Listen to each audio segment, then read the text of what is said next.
The doctor drove the drunk millionaire home after a charity gala. He never expected to fall in love with her. Before we begin, I have a small favor to ask. Please hit subscribe and turn on the notification bell so you never miss our channel's new videos. It is quick, free, and the best way to support us in bringing you more dramatic stories. Your support means the world to us. Where are you watching from? Drop your city or country in the comments below. Thank you very much. Now, let us continue the story.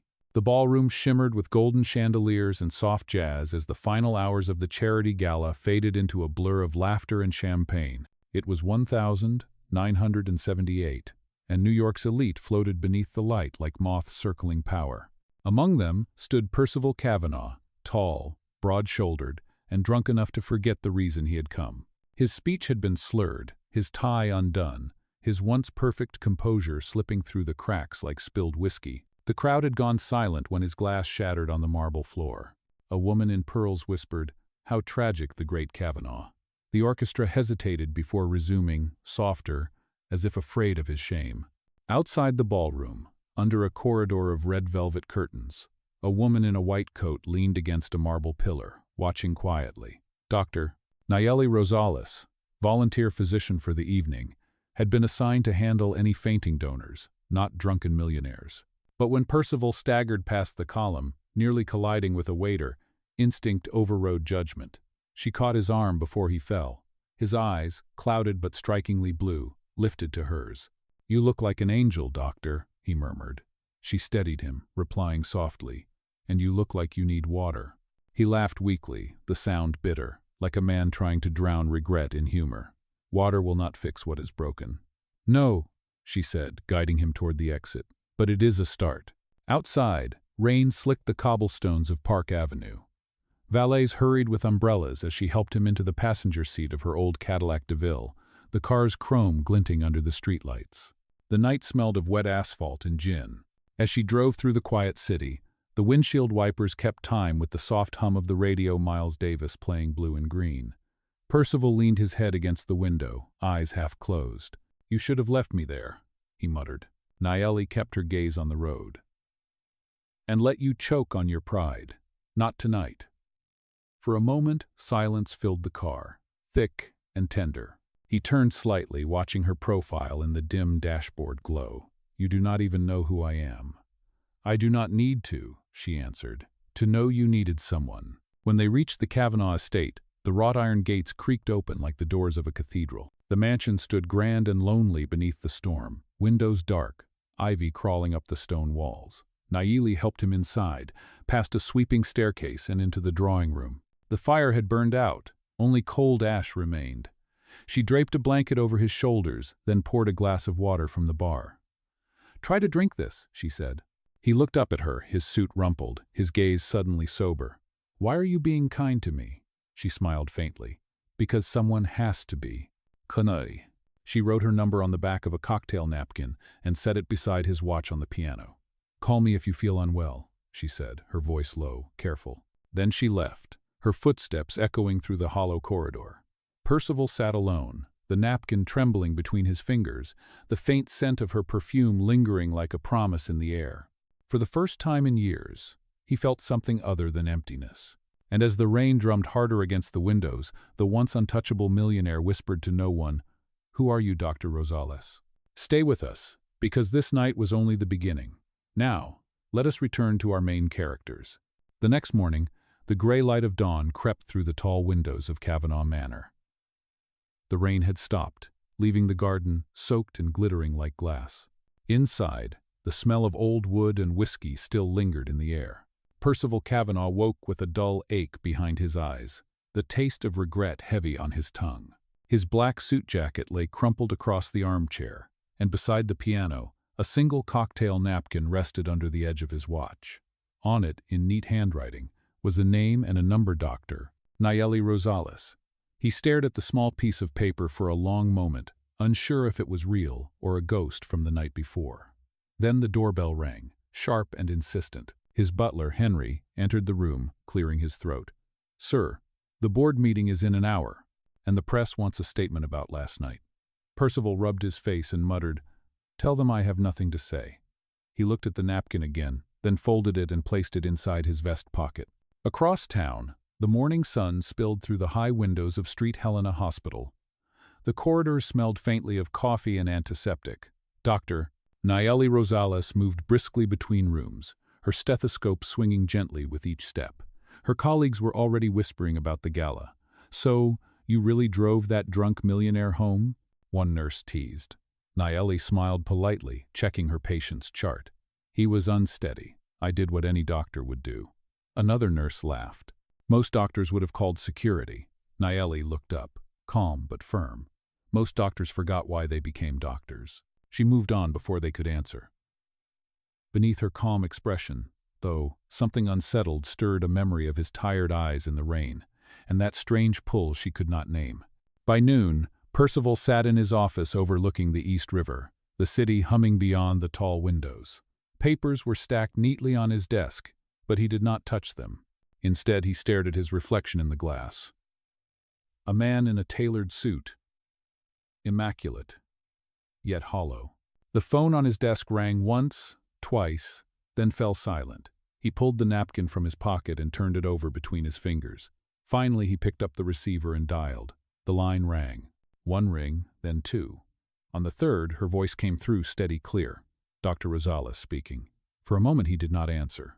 Then quietly he said, "It is Percival Kavanaugh. I hope I am not interrupting." There was a pause, soft and polite. "Mr. Kavanaugh, I was wondering if you would call. I just wanted to thank you," he said, "for last night. I am sorry you had to see that." "You do not owe me an apology," she replied. "We all have nights we would rather forget." He exhaled slowly, the tension easing from his shoulders. "Perhaps," he said, "but not everyone drives you home through the rain to make sure you survive them." She laughed softly, the sound warm through the line.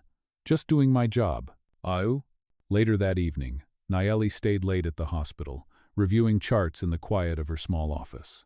The city lights shimmered through the blinds, casting stripes of gold across her desk. A soft knock came at the door.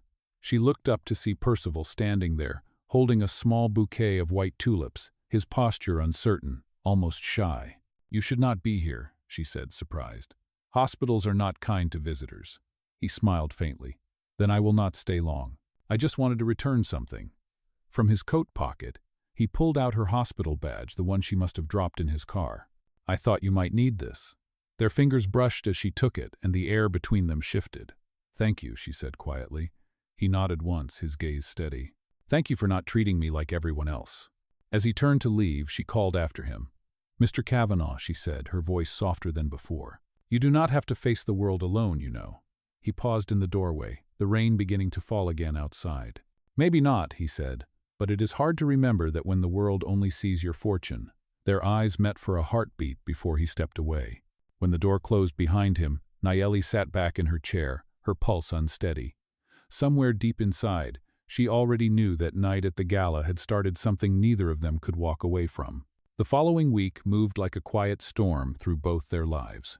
At Street Helena Hospital, Dr. Nayeli Rosales began her morning rounds earlier than usual, though her thoughts often wandered to the man whose name had dominated every newspaper headline for years.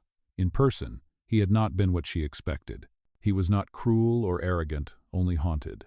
That memory followed her down each hallway, even as she tried to push it aside. Her routine offered comfort, the steady rhythm of steps, the rustle of medical charts, the calm voice she used to reassure patients. But some part of her still replayed the image of him standing in her office doorway, the tulips trembling slightly in his hand. Across the city, Percival Kavanaugh sat in the study of his mansion, the soft crackle of the fireplace echoing through the room. He had not been to his office for 3 days, despite Henry's polite reminders. On the table before him were unopened letters and a decanter of brandy he had not touched. Instead, he stared at the napkin again, the ink slightly smudged from his fingers. For the first time in years, his mind was not on profits or board meetings. It was on the way Nayeli had said, "You do not have to face the world alone." Those words kept returning, like a bell tolling in his chest. He rose from his chair and walked toward the large portrait of his late wife hanging above the fireplace. Her painted eyes looked endlessly calm, but her memory no longer soothed him. He whispered under his breath, "Maybe she is right." The silence answered, That afternoon, rain clouds gathered once more over New York, and the wind carried the smell of wet earth through the hospital's open windows. Nayeli was finishing her shift when a familiar voice caught her attention. "Dr. Rosales?" She turned and found Percival standing in the corridor, dressed in a gray wool coat, holding a small paper bag. "You again?" she said softly, startled but not unkind. "Are you all right?" He nodded, offering the bag. "I brought coffee. I owe you at least that." She hesitated, then smiled. "You came all the way here to deliver coffee?" "It seemed less awkward than pretending I did not want to see you again," he said. His honesty made her laugh, and for a brief moment, the hospital corridor did not feel so sterile. They sat together in the small cafeteria, the hum of vending machines filling the space. He watched her stir sugar into her cup, her fingers steady, her expression thoughtful. "You work long hours," he said. She shrugged. "People need care at all hours. We do what we can." He studied her face. "And who takes care of you?" The question caught her off guard. "No one needs to," she replied, but her voice faltered slightly. "That sounds lonely," he said. She met his gaze. "So does drinking alone in a house full of ghosts." Their eyes held each other for a long moment before she looked away. "Touch," he whispered, half smiling. Later, as the sky darkened, Nayeli walked him out through the hospital garden, where the street lights glowed amber through the mist. The scent of lilacs mixed with the metallic smell of rain. "You do not have to keep thanking me," she said. "You keep saying that," he replied, his voice low. "Maybe I just need a reason to keep coming back." She stopped walking, her heart skipping. "Mr. Kavanaugh," she began carefully, "you are my patient in a way, even if it was only one night. You should not confuse gratitude with something else." He looked at her then, his eyes tired but warm. "I am not confused, doctor.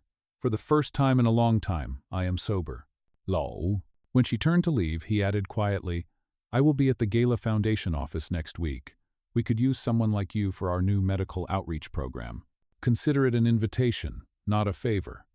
She paused, caught between duty and the strange pull of curiosity. "I will think about it," she said. As she walked back inside, the rain began again, tapping softly against the glass doors. That night, alone in her small apartment, Nayeli hung her white coat on the hook by the door. She stood by the window, watching the city lights shimmer through the drizzle. Somewhere out there, in a mansion full of silence, was a man who had everything and yet nothing at all. She wondered why his pain lingered in her chest like an echo. Perhaps it was because, deep down, she recognized it. Loneliness had many shapes, but the sound was always the same.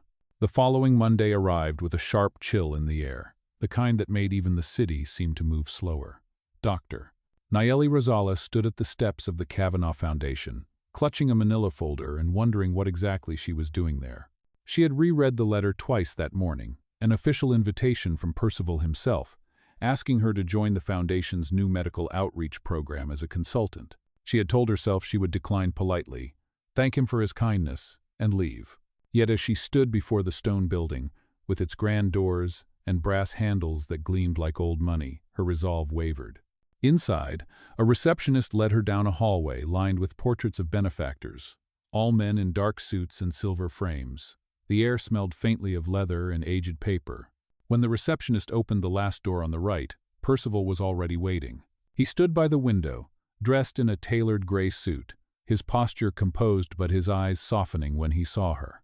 "Dr. Rosales," he greeted, his voice low but warm. "You came." She set the folder on his desk. "Only to tell you I cannot stay long." He smiled faintly. "Then let us not waste your time. I wanted you to see what you inspired." He gestured toward a large board filled with notes and maps, outlining clinics, rural programs, and a line at the top that read, "The Healing Initiative." She studied it silently, impressed despite herself. "You did all this?" she asked. "We did," he said. "The foundation had the money. You gave it purpose." She looked at him sharply, unsure how to answer. "You give me too much credit," she said. "No, I think I have given you just enough," he replied. Later that afternoon, they visited one of the smaller clinics. The foundation supported a modest brick building on the edge of the Bronx. The hallways buzzed with life, patients waiting, nurses moving quickly, children laughing near the play corner. It was a place that smelled of disinfectant and hope. Nayeli walked beside Percival as he greeted the staff. his usual reserve melting into something almost gentle. When one of the young nurses thanked him for increasing their supply budget, he shook his head.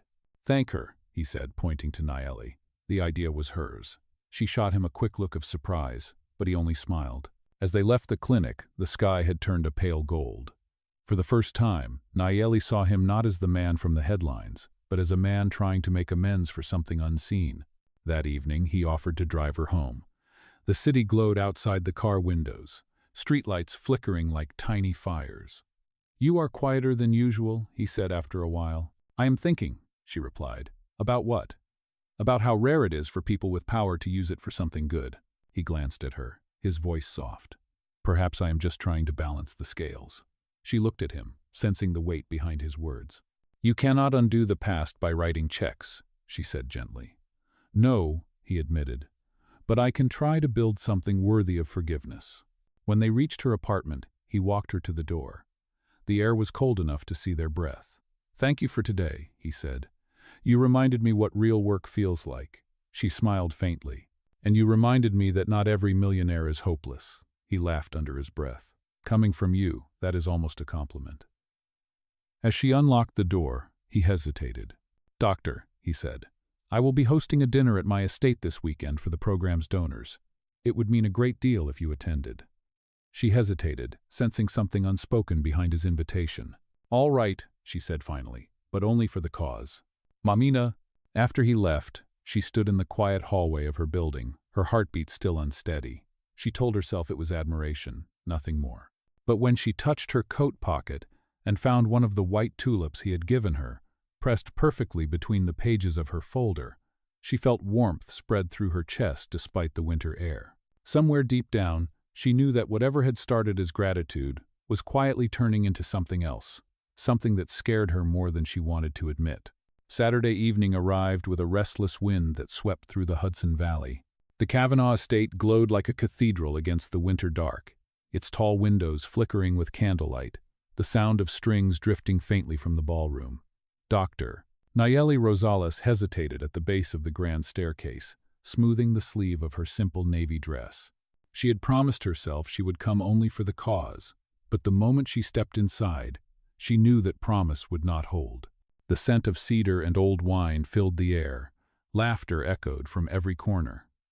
In the distance, Percival stood by the fireplace, speaking to a small group of donors. He looked different tonight, sharper, yet calmer, the kind of man who carried his silence like armor. When he saw her enter, the conversation around him faded. He excused himself and crossed the room, each step unhurried but certain. "You came," he said softly, offering a faint smile. "I said I would," she replied, meeting his gaze. "You did not tell me it would be this grand." He chuckled. "Old habits die hard. My team insisted." "Your team has expensive taste," she murmured, looking around at the crystal chandeliers and linen-covered tables. "So do you," he said, his eyes resting on her dress. For a heartbeat, they both forgot the crowd. Then a waiter passed by, breaking the moment. "Come," he said, "I want to show you something." He led her through a side hallway into a smaller room, a private gallery lined with portraits and old photographs. The light was softer here, the music distant. In the center stood a covered easel. "What is this?" she asked. "A reminder," he said quietly, pulling away the cloth. Beneath it was a painting of a hospital ward, filled with figures in white coats tending to patients. Near the center, a woman with dark hair leaned over a bed, her expression gentle but strong. "It is you," he said, "at least how I remember you." She stepped closer, her breath catching. "You painted this?" He nodded. "Years ago, I stopped painting after my wife's death. You made me pick up a brush again." Her throat tightened, unsure whether to speak or flee. "I do not know what to say," she whispered. "Then say nothing," he replied. "Just know that gratitude was only the beginning." Before she could answer, voices echoed from the hallway: board members, journalists, the shallow hum of high society. Percival's expression shifted, the softness vanishing behind practiced charm. "They want a speech," he said. "I will make it short." She followed him back to the ballroom as the crowd gathered near the podium. The chandeliers sparkled overhead, and the sound of glasses clinking filled the air. He began to speak, his tone measured but steady. "Tonight is not about wealth," he said. "It is about redemption, mine included." The guests exchanged curious glances. but his eyes found Nayeli's across the room. When someone reminds you that you are still capable of good, you listen. Sometimes, that someone is not another executive or investor, but a doctor who refused to walk away. The crowd applauded politely, unaware that his words were meant for one person only. After the speech, Nayeli slipped out to the terrace for air.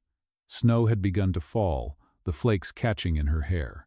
A moment later, Percival joined her, his coat draped over one arm. "You spoke from the heart," she said. "You make it sound like a rare thing," he replied. "In your world it is," she said softly. "Maybe that is why I keep trying to step into yours," he admitted. For a long moment, they stood in silence, watching the snow drift over the frozen garden. Then he turned to her, his voice low. "Tell me the truth, doctor.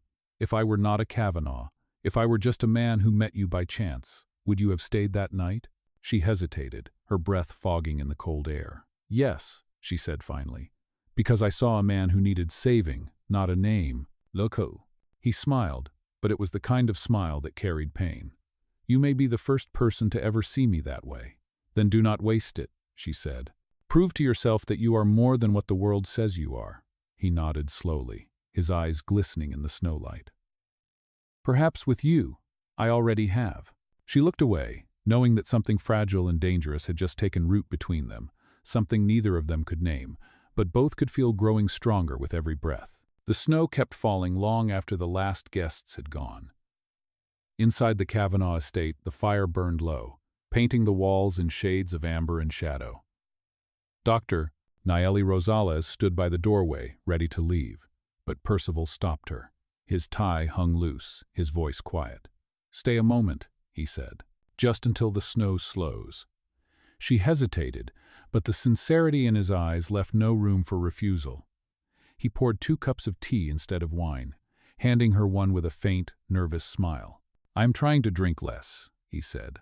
"That is progress," she replied, taking a seat near the fire. For a while, neither spoke. The only sound was the wind pressing against the old windows. It was the kind of silence that did not need filling, the kind that made people aware of how close they were to something that could change everything. After a long pause, she asked quietly, "Why do you punish yourself so much?"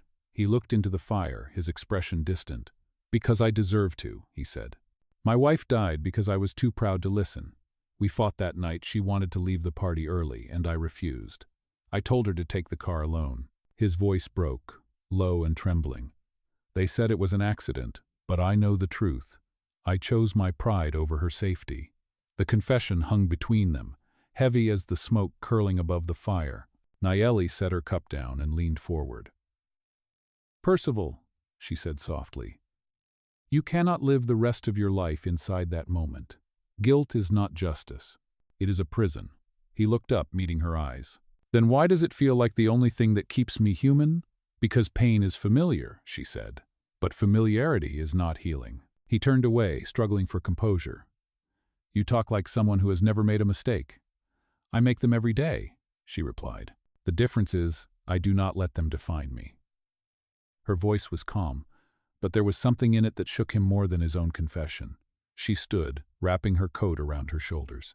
"You cannot undo what happened," she continued, "but you can choose what kind of man you will be next." He rose slowly, moving closer until the firelight caught the tired lines around his eyes. "And what if I want to be the kind of man you could forgive?" She hesitated, her pulse quickening. "Then start by forgiving yourself," she said. "I am not the one you need absolution from." For a moment, neither moved. Then, as if remembering the world again, she reached for her bag. "It is late," she said. "I should go." He followed her to the door, opening it to the soft swirl of snow outside. "Thank you, doctor," he said quietly, "for listening, for not running away." She turned, her voice gentle but steady. "I do not run from broken things. I fix them. That is my job." And with that, she disappeared into the night, her figure dissolving into the falling snow. The next morning, the world seemed softer somehow. At Street Helena Hospital, Nayeli walked through the halls with a strange heaviness in her chest. She knew she had crossed an invisible line, not of conduct but of emotion. Her colleague, Dr. Patel, noticed the distant look on her face. "Rough night?" he asked. She smiled faintly. "Something like that." Later, as she reviewed her patient files, A nurse entered with a folded newspaper. "You should see this," the nurse said. On the front page was a photograph of Percival Kavanaugh standing in front of the newly funded clinic, snowflakes caught in his hair, the headline reading, "Kavanaugh pledges $10 million to healing initiative." Nayeli traced her fingers along the photo, her heart tightening. That evening, as the sun dipped behind the skyline, a car pulled up outside the hospital. It was the same black Cadillac. She stepped out into the cold, and there he was, waiting beside it. No entourage, no headlines, just him. "You said I should decide what kind of man I want to be," he said. "So here I am, asking if you will help me learn how." The streetlights glowed against the snow, and for a long time she said nothing. Then she nodded once. "All right," she said softly. "But this time, we do it my way." He smiled faintly. "Doctor's orders?" "Exactly," she replied, her breath visible in the cold air. And for the first time, the silence between them felt less like a wound and more like a beginning. The weeks that followed unfolded with an unexpected calm. For the first time in years, Percival Kavanaugh woke before dawn, not to sign contracts or read reports, but to meet Dr. Nayeli Rosales at the Foundation's small downtown clinic. The building was modest, with faded blue walls and a smell of fresh coffee that filled the hallways. Each morning, they walked the corridors together, checking on patients and discussing improvements for the outreach program. He carried notebooks instead of a whiskey glass now, asking questions about equipment and medicine instead of profit margins. The staff admired the change but whispered quietly among themselves, noticing how often his eyes followed the young doctor with the steady voice and kind hands. Nayeli, however, kept her focus on the work. She trained new nurses, organized donations, and refused to acknowledge the warmth that grew between them. But every time she saw him kneel to talk with a patient or smile at a child, something inside her shifted. She remembered the man from that first night, the broken millionaire drowning in guilt, and realized he was slowly becoming someone else. Late one afternoon, after the clinic closed, they found themselves alone in the examination room, finishing paperwork. The setting sun cast orange light through the blinds, painting golden stripes across the white walls. He leaned back in his chair, exhausted but peaceful. "You make this place feel alive," he said. She looked up from her clipboard, half smiling. "No, the patients do that. I just help them remember they still matter." "That is what I mean," he replied. "You make people remember." There was a pause, soft and full of unspoken things. Then she said quietly, "Including you?" He met her eyes, and for a heartbeat he looked years younger, especially me. But peace, she knew, never lasted long for men like Percival. The next day, a black car appeared outside the clinic. From it stepped two board members of the Kavanaugh Foundation's stern-faced men in dark suits who represented the old world of wealth and control. They greeted Nayeli politely before turning to Percival. "We need a word, sir," one of them said. Inside his office, their voices grew sharp. "You are risking the Foundation's reputation," one of them snapped. "This doctor of yours has no business influence. The press is already talking about your involvement." Percival's jaw tightened. "Dr. Rosales is the reason this foundation has any meaning left," he said firmly. "If you cannot see that, then perhaps you are sitting on the wrong board." They exchanged uneasy looks. "Be careful, Percival," the elder warned. "The world forgives wealth, not weakness." The words hit harder than they should have, but he said nothing. When the men left, Nayeli entered, noticing the tension in his face. "What happened?" she asked. "Nothing that matters," he replied, but the silence between them said otherwise. That evening, as they walked through the snow-covered courtyard, she finally said what both had been avoiding. "You cannot build a life around guilt or gratitude, Percival. It will destroy you." He stopped walking. "And what about you, doctor? What are you building your life around?" She looked away, the wind lifting her hair. "Discipline, distance. It is safer that way." He studied her quietly. Safe does not always mean alive. For a long moment, neither spoke. Then he reached out, brushing a stray snowflake from her sleeve. "You once said you fix broken things," he said softly. "Maybe I am trying to fix you too." She met his gaze, her voice trembling. "Do not try to save me. That is not your job." "Maybe it is not," he said, "but it feels like my purpose." When they reached the steps, she turned to face him. "If you keep walking down this path, you will lose everything that protects you. The board, your reputation, all of it. Then let it go," he said simply. "None of it ever saved me." Her heart clenched at the conviction in his voice. Before she could speak, the clinic door opened behind them, and one of the nurses called her name. She stepped back, her breath unsteady. "Good night, Mr. Kavanaugh," she said. He watched her disappear into the glow of the hallway lights, the snow still falling softly around him. For the first time, he realized that love did not arrive with thunder. It crept in quietly, like the slow return of light after a long, unforgiving winter. 2 weeks later, the first light of March crept through the windows of the Kavanaugh Foundation. The winter storms had passed, but the air inside the building was heavier than ever. Rumors had begun to spread in the city's business circles, rumors of a scandal between the once untouchable Percival Kavanaugh and the young doctor who worked in his clinic. The tabloids whispered of impropriety, the board members grew restless, and donors threatened to withdraw. Percival knew the gossip would come, but he had not expected the cruelty of it. That morning he found an envelope on his desk, sealed with the foundation's crest. Inside was a letter signed by the board, politely requesting his temporary resignation pending investigation. He sat in silence for a long moment, then exhaled slowly, almost relieved. For the first time in decades, he had nothing left to defend except his own truth. That afternoon, he went to the clinic, ignoring the flashes of cameras outside. Nayeli was already there, speaking with a patient when she saw him enter. One look at his face told her everything. "They forced you out," she said quietly. He nodded. "They needed a villain, and I fit the part." She set down her clipboard. "I am so sorry." "Do not be," he replied. "This is not your fault." "It is," she said. "They think I compromised you, that I was the reason you changed." "They are right," he said softly. "You were the reason. You made me remember who I wanted to be." She shook her head, frustrated. "You cannot throw away your life for this." He took a step closer. "I am not throwing it away. I am finally choosing it." The tension between them broke when a nurse rushed into the room, out of breath. "Dr. Rosales, there has been an accident on the expressway, 3 victims inbound." Without hesitation, Nayeli moved toward the emergency wing, slipping on gloves, her voice sharp with authority. Percival followed at a distance, watching her transform from woman to healer, precise and fearless. Hours passed in a blur of motion and adrenaline. When it was over, one of the patients, a teenage boy, was stable because of her. As she removed her mask, exhausted, Percival handed her a cup of water.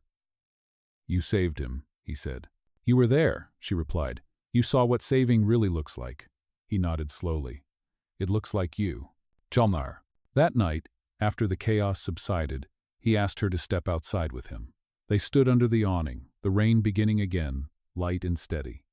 "What will you do now?" she asked. "The foundation will move on without me. And you?" "I am thinking of opening something new, something smaller, quieter. A free clinic, perhaps. No names on the door, just help for those who need it." "That sounds like redemption," she said softly. "Maybe it is," he admitted. "But I would rather call it peace." "Tom." Then he turned to her, his expression solemn. "I know you are afraid of what this could mean for you, for your career, your reputation. If you want distance, I will give it. You deserve a life untouched by my mistakes." She met his eyes, her heartbeat steadied despite the ache in her chest. "I did not do any of this for a name," she said. "I did it because I believe in people, even when they stop believing in themselves." He took her hand, tentative at first, as though afraid she might pull away. "And what if I believe in you?" he asked. "Then believe in us," she whispered.